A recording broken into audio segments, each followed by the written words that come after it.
How secure is your digital life? Most people know the basics of online security. Make strong passwords. Don't type your credit card number into shady websites. Ignore emails from Nigerian princes offering you money. But it's 2019, and privacy and security is about so much more than dodging dollar bills from altruistic royalty. Almost everything we do online and on our phones is monitored and tracked. And it might seem like there's nothing you can do to protect yourself from major data breaches or to stop corporations from collecting your data. But you'd be wrong. There are apps out there that can help you live a more secure and private digital life.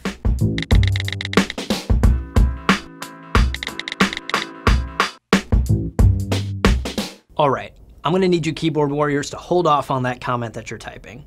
Let's get a disclaimer out of the way. The apps I'm gonna recommend are not going to make you totally 100% bulletproof secure.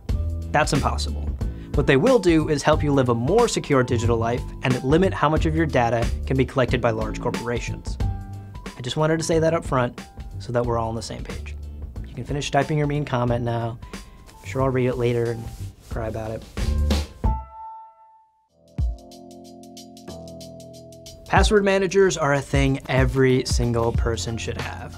If you've never used a password manager, it's amazing. You only have to remember one master password, and the app takes care of remembering all the rest of your passwords, which means you can finally stop making your passwords your puppy's name, plus your favorite color, plus your birth year.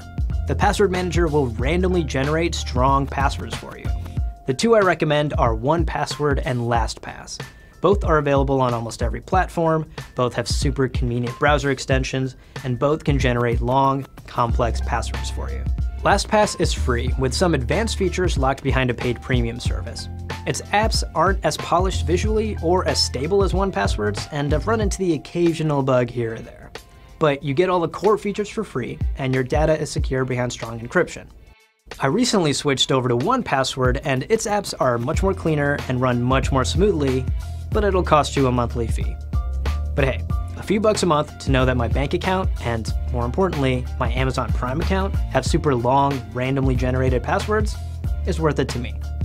In the end, both 1Password and LastPass are excellent password managers, and you need to start using them. Browsers are the way we all access the World Wide Web. There are gateways to the internet, and like any good gate, they should protect us from unforeseen dangers. So when it comes to privacy and protection online, I recommend using Firefox or Brave. I have an Android phone, and Brave has now become the default mobile browser on my phone. It's built on the same core structure as Chrome, so it's just as fast and convenient. But unlike Chrome, Brave has built-in ad blocking and protection against third-party cookies and trackers. Firefox has always been a strong contender in the browser world, but its recent focus on data privacy has made it an extremely attractive option. Like Brave, it has protections against trackers, but unlike Brave, it won't automatically block all ads. That's easily solved by installing extensions on your desktop and Android apps, but if you're on iOS, you're out of luck.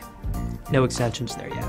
In addition to a safer browser, using a VPN service to encrypt your web traffic is also a great way to be more secure.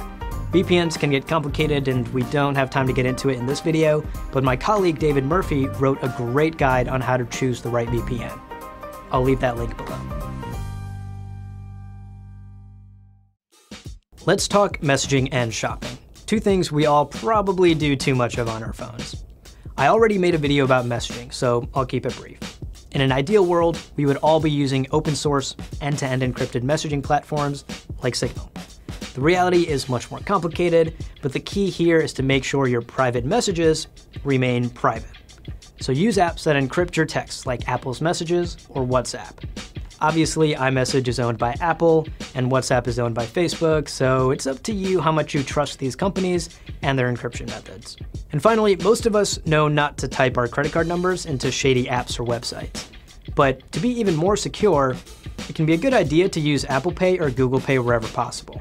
Both of these services hide your actual credit card number behind a randomly generated virtual one, so merchants don't ever actually have your real account info.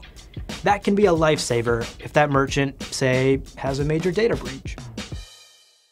So there you have it. With just a handful of apps and services, you are well on your way to living a safer and more private digital life. Those wealthy, big-hearted princes will just have to learn to live with their riches. Let me know in the comments what topics I should cover next, and don't forget to subscribe to Lifehacker. Thanks for watching.